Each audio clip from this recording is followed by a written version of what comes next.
Bonjour à toutes et à tous et bienvenue dans ce nouvel épisode de Bidon Collé Show. À mes côtés, le fidèle et passionné Hugo Bellen. Bonjour Hugo. Salut Oscar, très beau week-end ici on a eu. Est-ce que tu es plutôt content de ce week-end? Oui, très content avec une image marquante de l'actualité. C'est la chute de Tadej Pogacar qui tombe dans le chemin des vignes, à l'entrée d'un chemin des vignes en descente. Comment justifier cette chute, Hugo? Ouais, je pense que honnêtement, on a eu un Tom Pitcock déjà monstrueux physiquement, mais on le sait, techniquement, il est tellement au-dessus. Et même si on s'appelle Tadej Pogacar et qu'on a, on a fait du cyclocross, du VTT avant, je pense qu'on est face à quelqu'un qui est encore plus technique que nous. Et donc, on a essayé de le suivre. Et malheureusement, malheureusement pour lui et pour Connor Swift, Mm. qui a dû lâcher à cause de ça, on n'a pas su. On a voulu jouer avec la technique et on n'a pas su être au niveau de Tom Pitcock. Ouais, Pogacar qui rentre beaucoup trop vite Ouais, dans ce c'est chemin, ça. c'est ce qu'il explique à l'interview, alors il dit avoir déjà passé là 20 fois. C'est un peu étonnant de le voir tomber, c'est assez rare aussi. Moi, je me pose la question maintenant, que faut-il pour empêcher Pogacar de gagner? Il tombe, il rechange de vélo après coup, et malgré ça, il écrase, entre guillemets, la concurrence dans les derniers kilomètres. Bah moi, personnellement, peut-être la première fois depuis longtemps que sur une classique aussi dure que Estrade Bianche et classique d'un jour, du coup, où il m'a fait un peu douter sur un moment donné, où je me suis dit, bah potentiellement Tom Pitcock peut le titiller, peut un peu l'ennuyer. Je ne l'ai pas trouvé transcendant comme d'habitude, jusqu'aux 20 derniers kilomètres, on va Mhm. dire. Moi, j'ai l'impression qu'il a joué avec le feu. Est-ce que tu penses pas que Tadej Pogacar est un peu trop confiant d'arriver avec un Tom Pitcock jusque dans les 20 derniers kilomètres? En tout cas, si on regarde la fin de course, je pense que Pogacar était quand même nettement au-dessus. Ça peut se justifier comme ça, assez confiant de. Il a aussi laissé beaucoup travailler Pidcock, je trouve, avant de l'attaquer. Pidcock qui a peut-être fait d'ailleurs un peu trop de travail, je sais pas ce que tu en penses. Mais en tout cas, c'est sûr que Pidcock, je le trouve en très bonne condition en ce début de saison et je pense réellement qu'il est capable d'inquiéter Pogacar sur les classiques ardennaises. Ouais, bah c'est clair. Je te l'avais dit la semaine dernière, je pensais que Pitcock n'allait pas être à ce niveau-là. Ici, il a été monstrueux, mais on sait qu'il aime bien hein, cette Mm. course-là. Mais moi, perso, je suis tout à fait d'accord avec toi. Je trouve qu'il a un peu trop été le gentil coureur, Tom Ouais. Pitcock.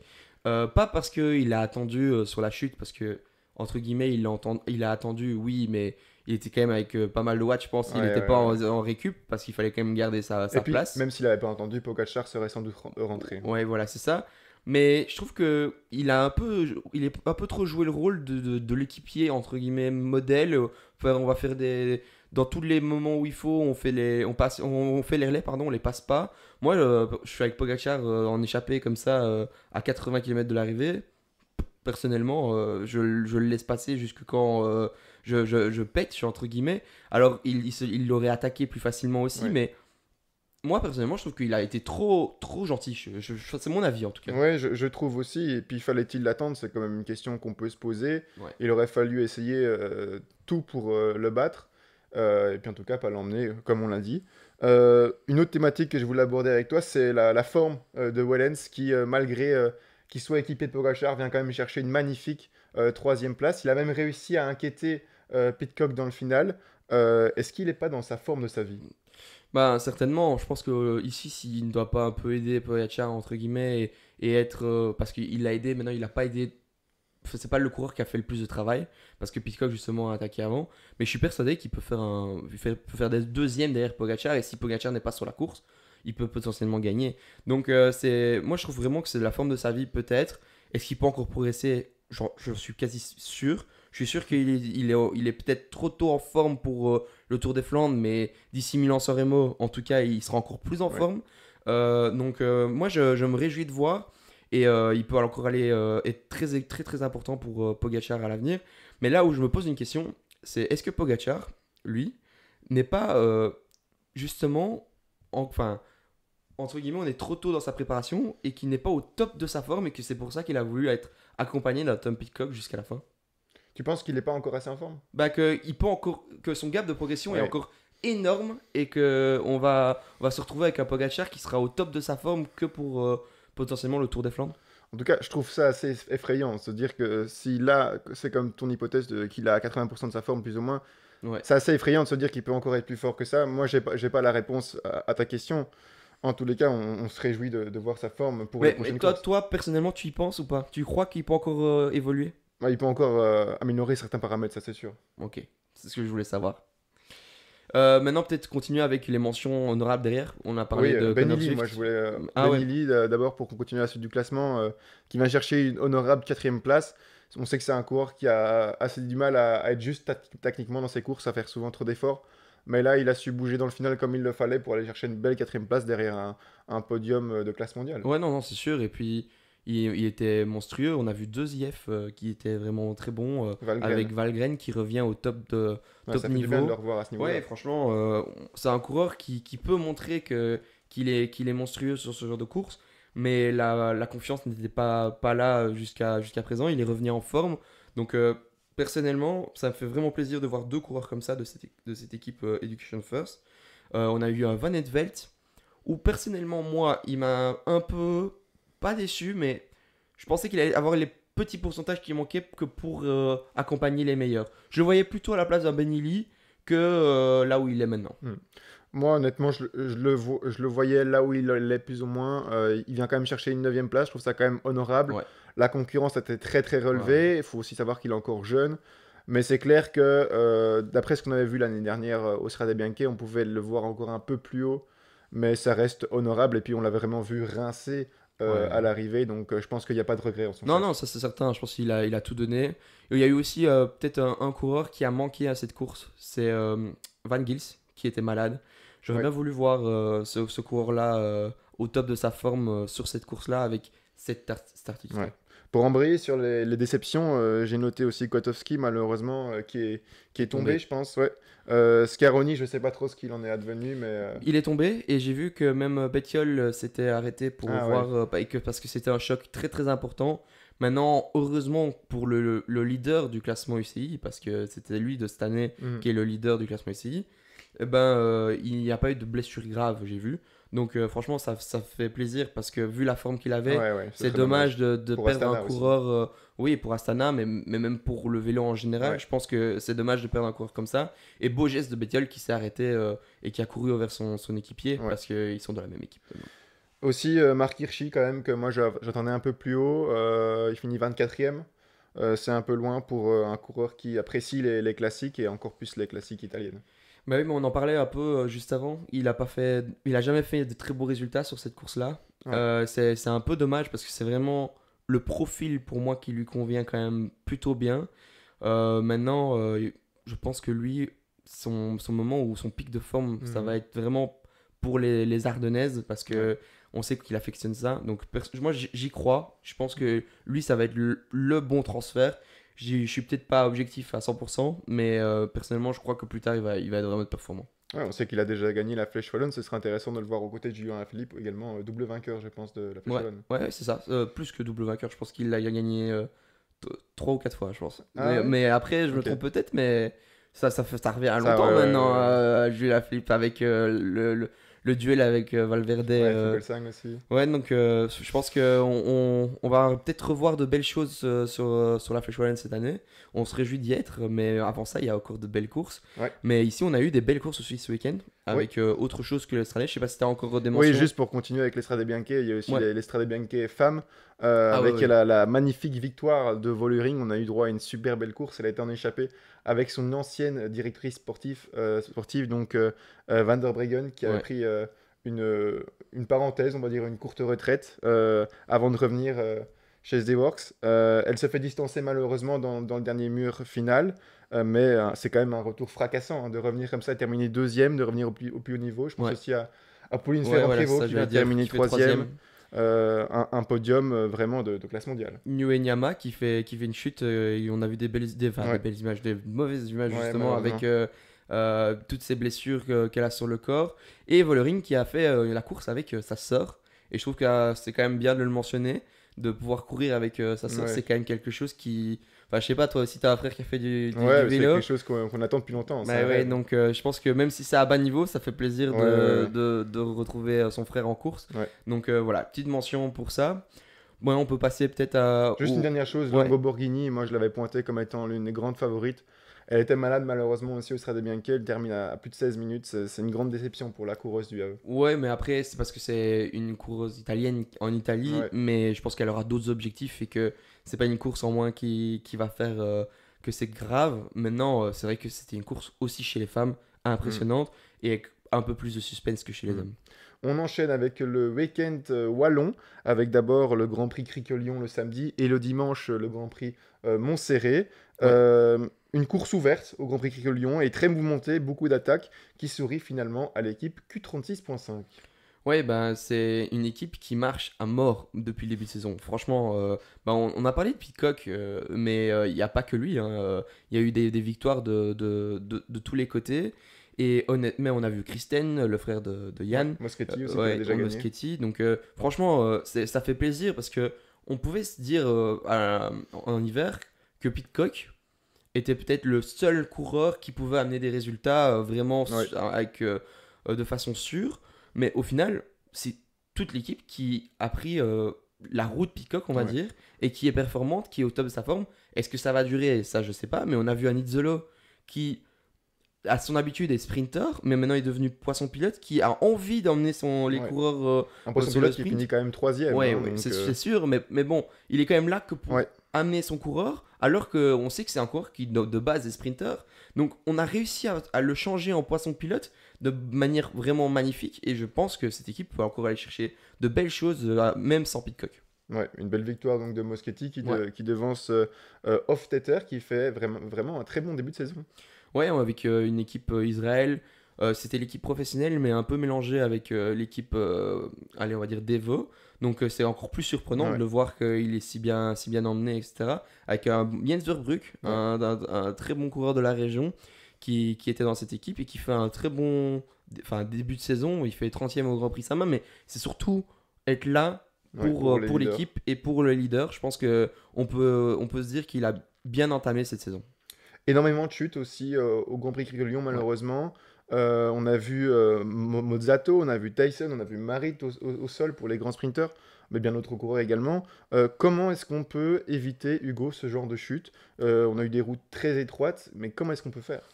Bah ici en Belgique, on sait que la nervosité est là, hein. Malheureusement, tout le monde veut un résultat en Mhm. Belgique. Je pense que gagner une course partout dans le monde, c'est important. Mais gagner en Belgique au niveau professionnel, ça montre que tu es un coureur de classe mondiale, entre guillemets, parce que Mhm. tout le monde veut une course en Belgique.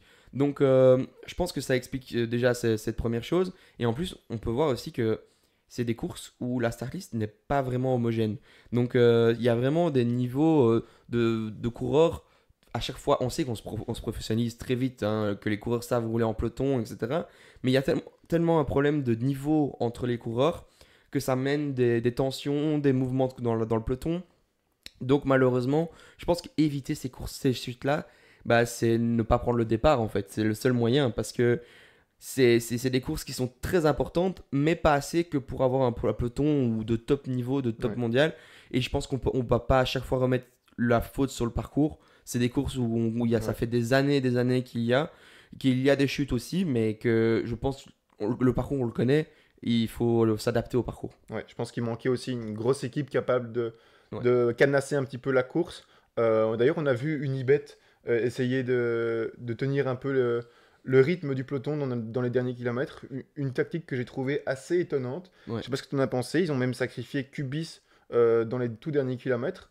Qu'est-ce que tu penses de cette tactique? Bah, moi, ça ne m'étonne pas parce que depuis le début de saison, on a remarqué que même quand, par exemple, je pense à un Bessèges, quand la première étape, il faut monter la dernière bosse et que c'est un sprint massif, clairement, dans une bosse, eh ben, on les a vus aussi prendre le lead. Je pense que c'est pas parce qu'ils sont une équipe pro-Conti, entre guillemets, qu'ils ne font pas, il faut pas rouler en patron, et ils le font bien parce que ça me fait un peu penser à une OX au début Ouais, où même s'ils sont pas les qualités que pour être les meilleurs dans un peloton World Tour, bah, ils ont quand même leur place parce qu'ils le font sur chaque course. Que ce soit sur une course World Tour, que ce soit sur une course un peu plus bas niveau, 1.1, 1.2. Enfin, franchement, ça me fait penser un peu à la même chose que chez UnoX.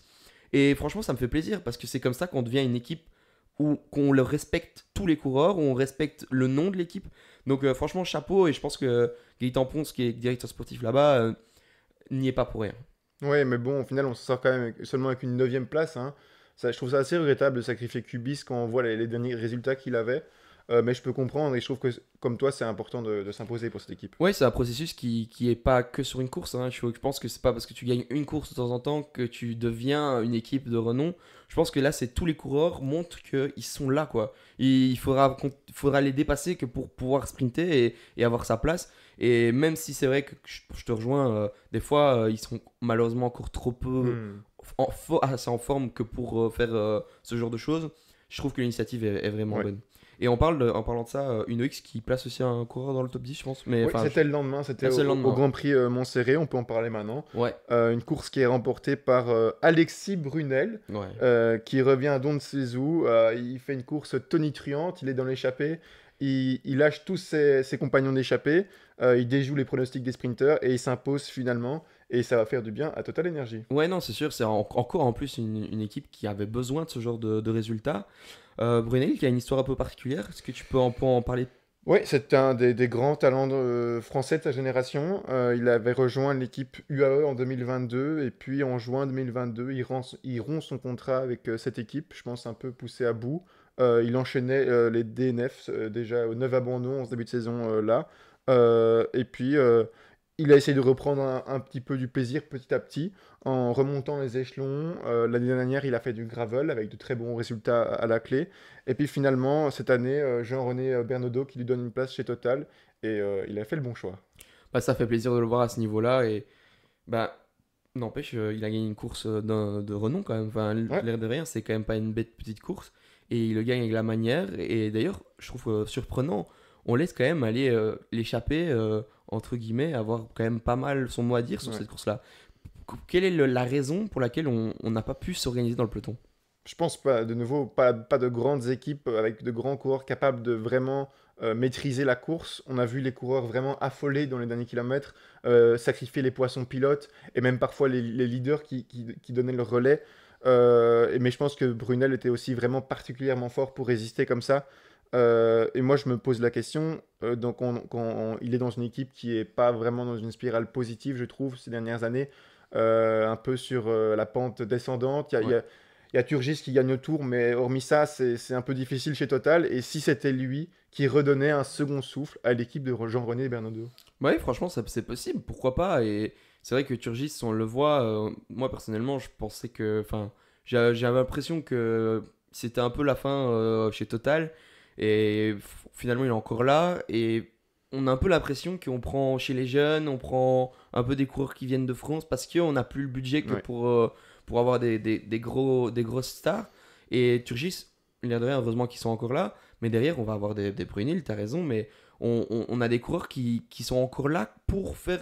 Sur le Grand Prix Samin, par exemple, on les a vus. Ils avaient quand même une équipe où, quand tu regardes l'équipe, ils ont rien à envier aux autres. Ils avaient peut-être leur meilleure équipe à Ouais. aligner, mais ils ont quand même des coureurs qui sont capables de faire de belles choses. Et c'est mieux que certaines autres équipes pro-continentales, quoi. Donc, je pense que ça mérite d'être le souligné que ils sont à leur niveau, entre guillemets. Ouais. Et c'est aussi un débat qui peut être amené vers le tour, hein. On sait que Ouais. les invitations sont très précieuses. Est-ce que tu penses que Total aura son invitation sur le tour? Malheureusement, non, je pense pas. Je pense que maintenant, faut se le dire. Ou alors, si c'est fait, je trouve ça un peu dommage parce que il y a d'autres équipes qui Ouais. ont vraiment d'autres choses à dire. On parle, bah, donc il y a Israël qui va être d'office, Lotto qui vont d'office être invités. Personnellement, je pense que Inox, si tu te passes d'Inox, c'est Ouais. quand même un scandale. Et tu dors. Et tu dors. C'est Tudor qui Ouais. va prendre la Je pense 9 aussi. place. Et ça va libérer potentiellement une place pour le Giro, ou pas, je sais pas. Mhm. Mais il y aura une place à prendre. Et pour moi, ce sera toujours pas Total qui ira. Ce sera Q36.5. Mais par contre, j'ai entendu une rumeur que l'on donnerait l'approbation d'une équipe en plus dans le peloton. Est-ce que tu penses que c'est une bonne ou une mauvaise idée? Euh, Difficile à dire, hein. Ouais. Faut aussi penser à la Je te prends de court, hein. sécurité des coureurs aussi avant tout. Ça fait encore plus de coureurs dans le peloton sur des routes qui sont pas toujours assez larges. Mais c'est sûr que dans la situation dans laquelle on est, c'est vraiment une solution qu'il faut envisager, puisqu'on a des grandes équipes qui malheureusement risquent d'être sacrifiées. Ouais. Moi, j'ai entendu une interview, je sais plus de qui c'était, mais de Total, concernant Total Energy. Si Total Energy ne va pas au tour, c'est la fin de Total Energy. Ouais. C'était un peu le cas pour Vital Concept à l'époque. Ils n'ont pas été pris pour le tour une année, ils ont disparu l'année suivante. Pour les sponsors français, ils sont là uniquement pour le Tour de France quasiment. Donc c'est vraiment aussi un choix qui va impliquer le cyclisme français. Et je pense que ça pèsera dans la balance pour Christian Prudhomme. Ouais, mais est-ce que ils n'ont pas trop d'équipes déjà en France? Parce que, l'air de rien, Arkea, je suis désolé de dire ça comme ça, mais ils sont déjà aussi sur la pente descendante. Donc, Oui, on oui. se retrouve avec on prend des coureurs de l'équipe Espoir au début de saison qui n'ont personnellement, je pense, rien prouvé en Espoir et on les met chez les professionnels. Est-ce que c'est pas mieux d'avoir une équipe en moins et d'avoir des espoirs que l'on prend d'une autre équipe qui peuvent être amenés chez les professionnels et qui peuvent avoir plus de performance? Après, c'est une question que je me pose moi. C'est aussi Mais une question de budget, je pense ouais, aussi, ouais, hein. voilà, c'est ça. Donc, je pense, l'air de rien, s'il y a le sponsor qui part de chez Total, il va chez Arkea pour amener plus de budget et plus de coureurs qui peuvent faire des performances. Moi, je pense que malheureusement, on ne peut pas empêcher l'inévitable. Si on reprend Total à chaque année, Ouais. même malgré leur performance, parce qu'il faut garder l'équipe française, parce qu'il faut survivre à la période, mais je pense que la période, elle est Ouais, indéfinie. ouais, je suis C'est d'accord avec toi. indéfini. Donc, à un moment donné, il faut bien que ça se termine. Mhm. Et c'est pourquoi, moi, je trouve que c'est pas plus mal de mettre une équipe en plus sur un grand tour. Parce que ça amène plus de budget, plus de sponsors qui seront peut-être intéressés à ça. Et l'air de rien, bah, je pense que si tu amènes une équipe, tu as raison, il y aura plus de coureurs. Et pourquoi pas retirer un coureur en plus d'une équipe, parce qu'on voit les super teams comme UAE, comme Visma, qui sont là, avec des coureurs, des nombres de coureurs énormes. Est-ce que, l'air de rien, d'avoir un coureur en moins dans une équipe comme UAE, ça peut pas justement équilibrer un peu le peloton et laisser de la place aux échappés, aux coureurs, et moins travailler sur la journée? Moi, je me pose vraiment une question. Après, c'est hyper théorique ce que je dis là, et c'est Ouais. hyper... Enfin, c'est quelque chose qui se fera certainement pas. Mais moi, je trouve que c'est pas une mauvaise solution d'amener une équipe en plus et de se retrouver avec moins de coureurs parce que on enlève un coureur par équipe. Ouais, en tout cas, c'est sûr que ça pourrait changer la donne concrètement pour les courses, pour avoir plus de suspense, etc., moins cadenasser les courses. Mais alors, ça changerait totalement aussi le recrutement des Ouais. grandes équipes comme UAE, comme Visma, qui auraient plus de mal de ramener des bons coureurs, qui se diraient alors, ah, j'aurais pas sûrement pas ma place pour le Tour de Bah, France. justement, c'est pas plutôt justement une bonne nouvelle pour le cyclisme de se retrouver avec des équipes qui ont tous les meilleurs coureurs. Ah merde, on va perdre peut-être deux ou trois coureurs de nos meilleurs coureurs parce que on ne sait pas leur promettre une place. Je trouve que Ouais. un Pogacar ne pourra pas faire les trois grands tours sur une année parce que l'équipe ne pourra pas se permettre de mettre enfin de mettre des leaders enfin il y a des leaders qui vont perdre parce que justement Mhm. Pogacar fait les trois grands tours. Enfin, je trouve la réflexion est quand même. J'ai vu cette remarque dans un article, je ne sais plus où. Je trouve que c'était vachement bien analysé. Et en plus, franchement, ben, moins de coureurs dans un peloton, moins de risques, moins de problèmes. Maintenant, il y a des coureurs comme un Tim Merlier qui vont devoir se sacrifier pour un Remco Evenepoel. Parce que cette année, bah, il n'y aura pas cette règle-là, évidemment. Mais je veux dire, tu peux pas amener un sprinter et un grimpeur pour le général si Ouais, tu c'est as une difficile. équipe. Ouais, donc voilà. Et surtout qu'on a déjà raccourci le nombre d'un. On est passé Ouais. de 9 à 8. Donc passer maintenant à 7. En tout cas, si ça se fait, ça se fera encore progressivement, je Ouais, ouais, pense. je pense aussi. Maintenant, peut-être passer aux autres courses qu'on a eues ce week-end Ouais, avec. juste pour continuer, on a parlé que de Brunel. Ah Donc ouais, ouais, c'est vrai. Je il y suis a déjà le encore. plus loin, moi. Il s'est fait, les autres compagnons d'échappée se sont fait rattraper dans le sprint, hein. Donc Mikkel Coppens qui finit troisième, très talentueux, hein, il a 21 Ouais. ans je pense. Et Victor Verkoui aussi, autour d'un très bon début de saison, qui finit sixième. Ils ont été repris dans le sprint et coiffés par un certain Stian Fredheim, 21 ans, Ouais. de l'équipe UnoX, encore un talent norvégien qui est sorti par cette équipe. Ouais, j'en parlais que justement, je savais pas prononcer son nom pour le Grand Prix Saint-Main la semaine dernière. Il fait un top 10 aussi, il fait 8ème, je pense, ou 7ème. Donc, je Sixième. trouve. 6ème, ouais, voilà. Donc, je trouve vraiment ce coureur. En fait, ce qui m'épate, c'est qu'ils arrivent à sortir des coureurs comme ça, faire des résultats Ouais. comme ça. Alors que l'année avant et l'année encore avant, ils ont montré des petits résultats, entre guillemets. mais t'as pas l'impression que ça c'est assez que pour se transformer d'une année à l'autre comme ça, quoi. Et je trouve ça incroyable, Uno-X, ils arrivent à faire ça Ouais, avec des très coureurs, impressionnant. plein de coureurs. Et franchement, chapeau. Et t'as parlé de Coppens, et je pense qu'il était très heureux de finir troisième sur cette course. Ah oui, c'est un très bon résultat quand on sait qu'il finit devant des Hofstetter, des Fretin, qui marchent très très bien en ce début de saison.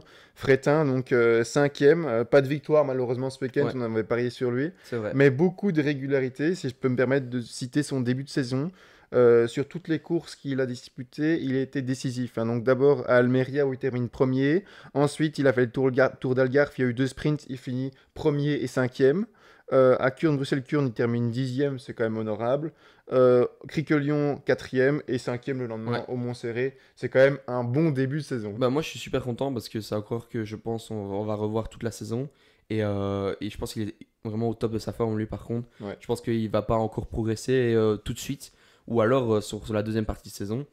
Mais je vais revenir sur Vercouilly qui était dans l'échappée. Je trouve que c'est impressionnant de voir le nombre d'échappées qu'il a fait lui depuis le début de saison. Je pense que c'est le coureur avec le plus d'échappées justement. Et aussi un de ses coéquipiers, c'est Noah Van der Branden qui fait dixième. Euh, je voulais juste le mentionner parce que c'est un coureur que j'apprécie vraiment bien, De la piste accessible aussi. aussi, qui fait la piste. Il revient d'un championnat d'Europe piste où il était vraiment très performant aussi. Franchement, c'est un coureur qu'on peut vraiment attendre sur la suite de la saison, en tout cas chez Flanders. Et encore une fois, course incroyable. Je pense qu'on peut passer à une Oui. autre course, qui En est ce là où mo- on ouais. a vu tous les deux que c'était impressionnant la domination d'un Team Merlier. Oui, en ce moment même, donc les coureurs qui sont en préparation des classiques et de Milan-San Remo qui arrivent d'ici 2 semaines. Tu l'as dit, Paris-Nice, avec Tim Merlier qui est à nouveau décisif. Il prend sa revanche aussi sur Kuhn-Bruxelles-Kurn. Je pense qu'il était Ouais. très déçu. Déjà 2 victoires, hein, en 2 occasions à Paris-Nice. Et ce qui met fin au doute de notre débat concernant le meilleur sprinter. Ah non, toujours pas, parce que malheureusement, il n'était pas face à un Jonathan Milan.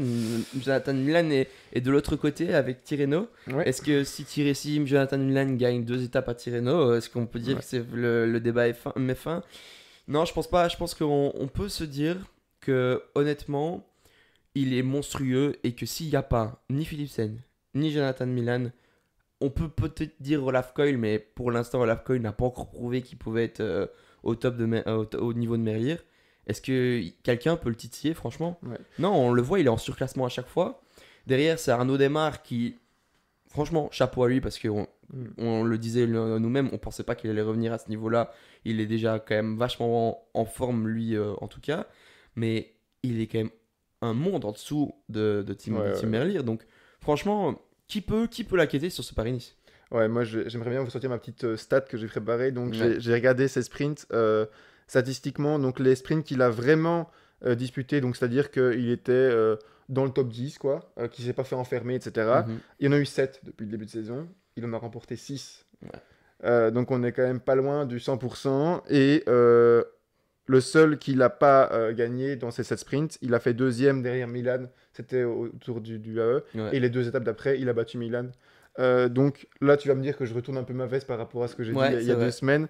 Mais je trouve quand même que pour l'instant, parce que c'est un débat qui est éternel évidemment, Ah, on ouais, va le ouais. remettre en cause Chaque régulièrement. saison, chaque moment de saison. Mais pour l'instant, Merlier, c'est quand même le sprinter du début de saison.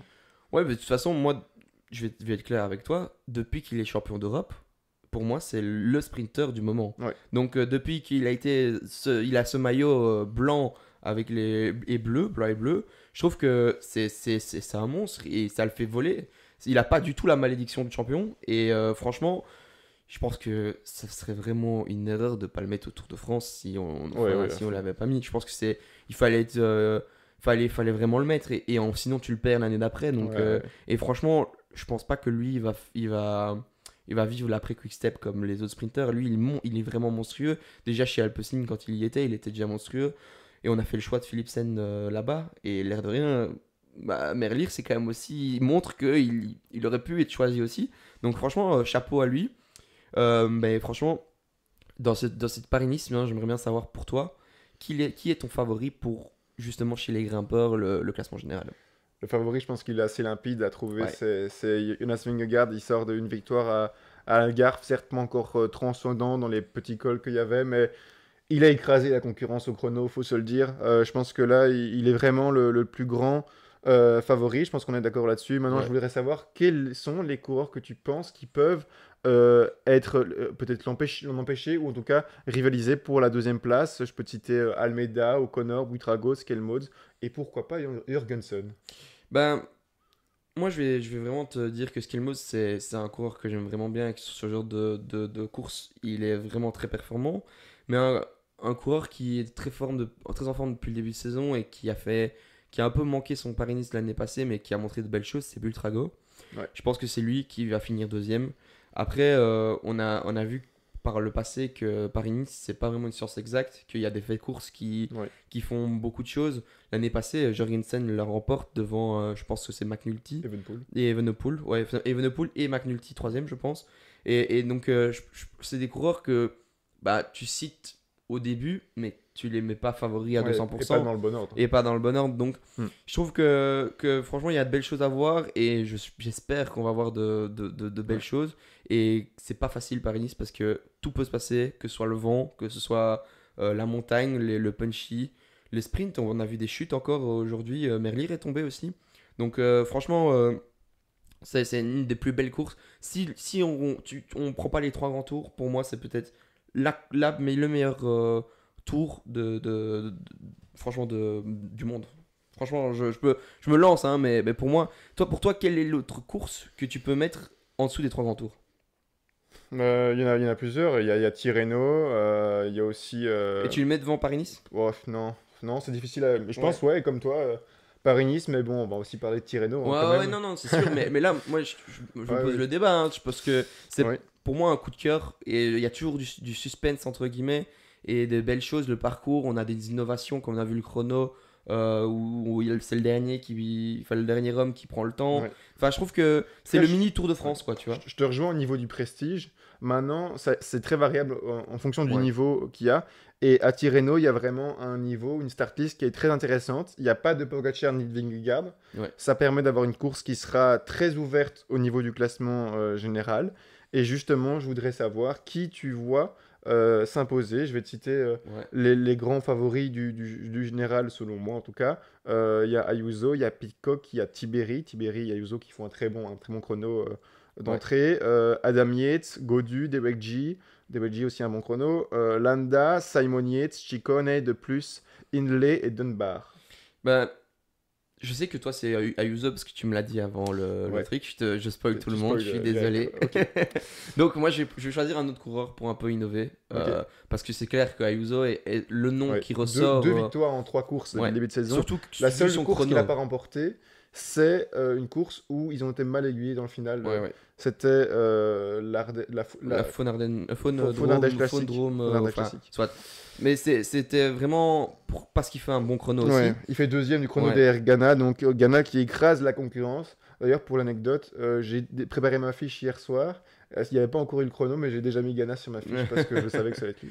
Mais il gagne pas avec. Enfin, si, il gagne quand même 23 avec. secondes sur 10 Ouais, ouais, km, c'est quand même c'est quand il gagne une avec avance énormément confortable. d'avance. Mais par contre, derrière, bah, il y a Ayuso. Mais pour moi, un coureur qui risque de vraiment. Qui a fait un très bon chrono aussi, c'est Tiberi. Ouais. Mais pour moi, Tiberi est encore trop juste quand ça grimpe. Et sur Tirreno, ça grimpe Mhm. souvent quand même. Et c'est assez à l'usure. Donc pour moi, un coureur qui peut grimper un peu mieux, pourtant il a le physique peut-être pas le plus approprié pour grimper, c'est Derek G. Je pense que c'est un coureur qui est complet à 200%. Il n'a pas du tout le statut de favori. Il marche à mort parce qu'on l'a vu au Grand Camino Ouais. qui a remporté une étape, je pense, ou qui fait deuxième, je En sais tout cas, il plus. gagne le général. Ouais, il gagne le Ouais. général. Donc franchement, pour moi, c'est mon favori. Et c'est aussi parce que j'aime vraiment bien le coureur et qu'il a montré de belles choses sur le Dauphiné Mhm. l'année dernière. Ok. Et Et tiens, toi, enfin, si tu dois mettre un autre coureur qu'Ayuso, tu mettrais qui? moi, Tiberi, je le sens vraiment Ouais, bien, surtout après le chrono qu'il a fait. Il y a déjà eu des écarts qui sont quand même assez ouais, ouais. conséquents, je trouve, sur un chrono de 10 km. Maintenant, on peut peut-être passer au niveau des sprints. Milan en grand favori. Je trouve ça assez surprenant comme choix de choisir Tirreno et pas Ouais. Paris-Nice pour lui. Après, je pense qu'il est italien aussi, ça joue aussi là-dedans. Mais j'ai regardé le profil des étapes pour savoir quelle étape pourrait lui convenir. En fait, il n'y a aucune étape qui est complètement de plaine. Donc c'est aussi pour ça que c'est pas facile d'être sprinter à Tirreno et qu'il n'y a pas beaucoup d'opposition. C'est vrai. Les étapes qui pourraient les convenir un peu plus, c'est la deuxième et la septième étape qui est la dernière. Mais je sais pas ce que tu en penses, mais je trouve que c'est un bon choix en vue de Milan-San Remo de sortir de sa zone de confort et d'aller à Tirreno. Ouais, et puis même pour montrer que. Enfin, je pense que c'est un grimpeur qui est plus qu'un grimpeur. Un Sprinter qui ouais. est plus qu'un sprinter. Ouais. Donc il sera là pour ces sprints-là, je Ouais, pense. je pense aussi. Si, il y a un sprinter qui est là, c'est lui, en tout cas. Enfin, s'il y a un sprinter qui grimpe Mm. bien, c'est lui. Donc, franchement, ça me fait plaisir de le voir peut-être pas tout le temps être en confronté avec un Tim Merlier. Et je pense que c'est pas prévu depuis hier, c'est prévu depuis le début de saison de faire Tirreno. Donc, ça fait plaisir. Mais par contre, il y a une petite idée derrière la tête, c'est est-ce qu'un Mathieu Van Der Poel, vu qu'il n'y a pas un Philipsen au départ, ni je pense pas un Canon Groves, est-ce qu'il ne peut pas rivaliser avec enfin peut-être pas Jonathan Milan, mais est-ce qu'il Mm. peut remporter même une étape sur ce Tirreno? Oui, justement, j'ai parlé du profil des étapes. Il y a des étapes qui sont assez difficiles que Milan ne pourra pas passer, il faut être honnête. Et je pense que Van Der Poel est quand même mieux encore que Milan en boss, même si Milan monte déjà très bien. Et il aura son occasion, ses occasions peut-être, de remporter une étape. Ouais, bah, je te rejoins, je pense que. Et en plus, quand on a vu comment il était Ouais, rapide sur très le Grand rapide Prix à sa Saint-Main, Plus rapide que Van Aert pour moi d'ailleurs. bah, après, ça dépend les moments de leur Oui, oui, carrière, oui. mais, Mais là je maintenant, pense que. à l'instant Ah T, ouais, pour ouais, moi, ouais, il est ouais. plus Ah rapide non, que ça Van Aert. c'est clair. Et après, c'était un sprint très en puissance et très. C'était pas de l'explosivité qui marchait parce qu'ils étaient déjà tous comme ça avant Ouais, de ouais, commencer le ouais. sprint. Mais franchement, quand tu vois ce qu'il fait avec Paul Magnier, Ouais. il Paul le Magny bat n'arrive comme même si. pas à se mettre en danseuse. Hein, donc, Et pourtant, Paul Magnier est l'homme en forme du ouais. moment. Donc, franchement, lui, par contre, Milan-San Remo, ça va être mon favori, hein, je pense. Mais bon, on n'est pas encore là. Sur Tirreno, il faut qu'il se prépare, qu'il évite la malchance, qu'il Ouais, évite pas les de chutes. chute. Et ça, c'est important, hein, parce qu'on le voit à Pogacar. Il est tombé ce week-end. Il était encore très en forme, mais on ne sait pas si derrière, il n'y a pas des blessures ou des petits Mhm. trucs après l'adrénaline. Il faudra toujours surveiller ça de près. Et comme plein d'autres coureurs, on a parlé de Scaroni. Scaroni, je suis pas sûr qu'il a pris l'entraînement aujourd'hui ou même le lendemain d'Estrade Monkey. Ouais. Donc voilà, je pense qu'on peut. Ouais, il nous reste un peu de temps, donc Ouais, j'avais une problématique que j'avais envie ouais, de parler avec toi. On est wallon, il y a une équipe qui nous tient à cœur, c'est quand même Wagner, Bazin, même si maintenant elle devient de plus en plus française. ouais, C'est une équipe aussi que tu as eu l'occasion de suivre lors du dernier du week-end d'ouverture, ouais, au Samin et à Kurn, je pense. c'est ça. C'est un début de saison qui est quand même presque catastrophique, je pense qu'on peut le dire. Ouais, Si on regarde les résultats, ils sont actuellement 70e du classement UCI par équipe en 2025. Pour te donner une idée, l'équipe Lotto Développement, donc pour les espoirs, est 51e. Ils ont seulement 46 points UCI. Pour, de nouveau, te donner une idée, une équipe qui devrait plus ou moins rivaliser avec eux. Quand on regarde le classement de l'année dernière UCI par équipe, c'est Burgos BH, plus ou ouais. moins. Hein. Ils sont 20e actuellement, ils ont 825 points, donc on a presque 800 points de différence. Comment est-ce qu'on peut expliquer un début de saison pareil? Moi, je suis un peu surpris, hein. Je t'avoue que quand on a fait la vidéo avec le directeur sportif Christophe de Thiou pendant l'hiver, bah, personnellement, je trouvais que l'équipe était équilibrée. Donc, dans le sens où tu avais des hommes forts, tu avais des hommes qui étaient là pour les étapes, un peu pour grimper, un peu pour aller en échapper, etc. Mais tu avais toujours quand même 3 personnes qui étaient capables d'aller chercher des points UCI.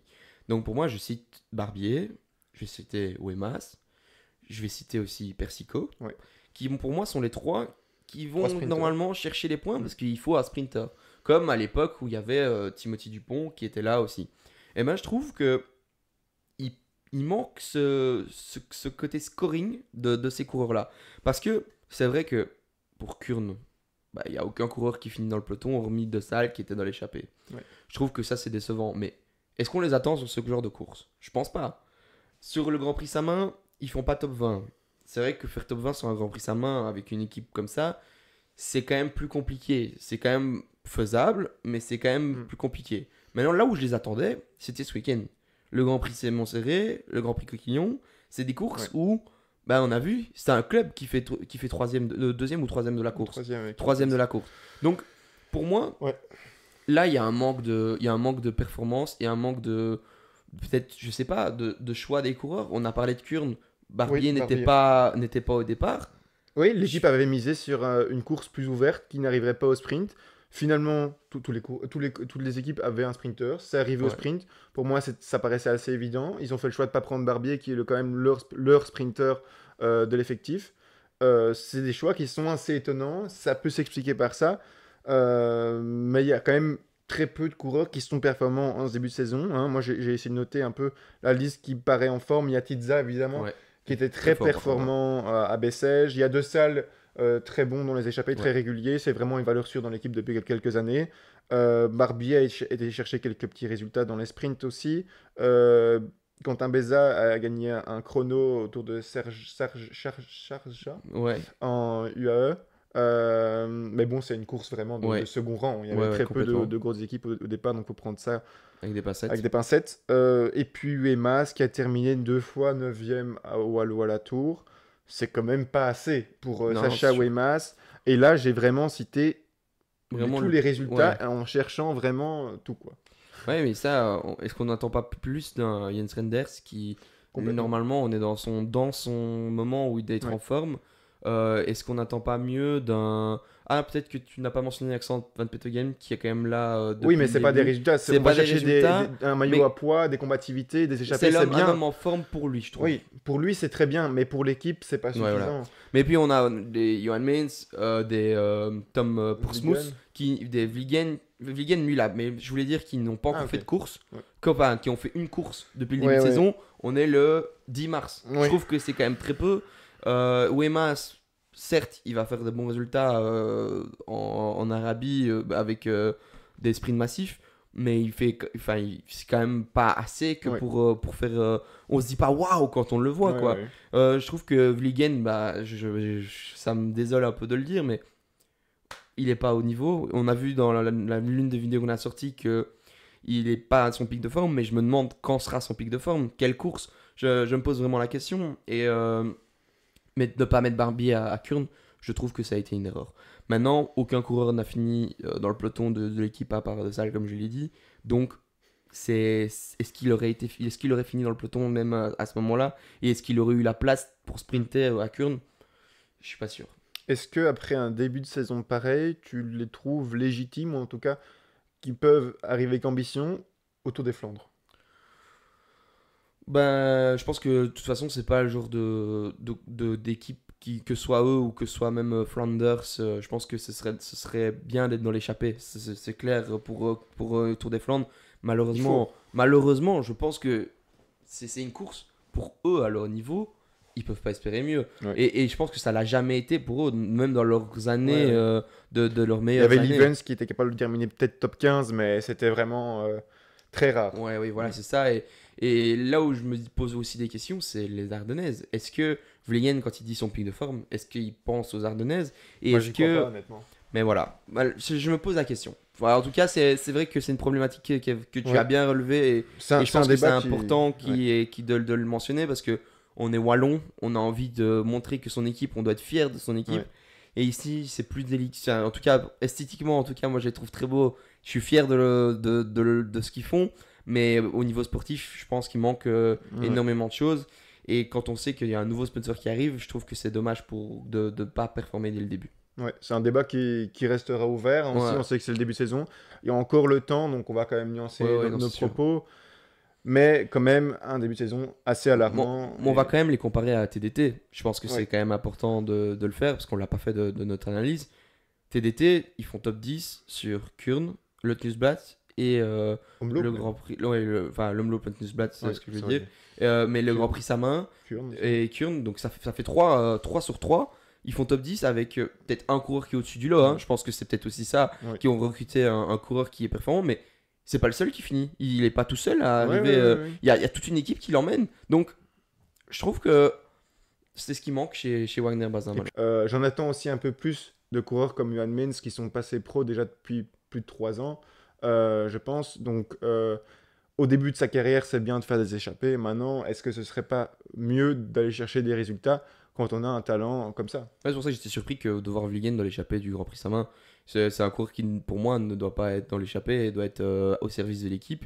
Et là où peut-être, franchement, je vais dire les deux coureurs qui m'ont vraiment impressionné encore et qui sont très performants, c'est De Salle. Je trouve qu'il a Ouais. su vraiment suivre Wellens à un moment donné ou dans un moment très important. Franchement, il avait les jambes. Je Mhm. suis persuadé qu'il avait les jambes. Et le deuxième coureur, c'est Tiza, qui a montré des très très bonnes choses Mhm. sur Bessèges. Et je suis surpris de ne pas le voir sur les Flandriennes sur le début de saison. Mais après, je pense qu'il y a des raisons pour tout. Tout le monde n'aime pas les Flandriennes, tout le monde n'a pas envie de faire Kurn. Donc je pense qu'il y a aussi des choix vis-à-vis de ça, parce qu'on a vu qu'ils ont tourné avec la même équipe quasiment sur les 3 courses, sur les 5 courses, pardon. Je pense que c'est pas du tout pour les dénigrer qu'on Ah fait oui, ça, oui. mais Mhm. c'est vraiment des questions qu'on se pose et on est un peu inquiet. Surtout que, comme on le dit, on est dans un moment important où ils ont changé de sponsor. Je pense que Ouais. c'est vraiment important de le dire. Mais en tout cas, cette vidéo, moi, j'ai vraiment bien apprécié. Je pense qu'on peut conclure ici. Franchement, le retour du vélo, comme on l'a dit déjà depuis 2 3 semaines, c'est déjà maintenant. Et le premier monument se Ouais, ouais. rapproche.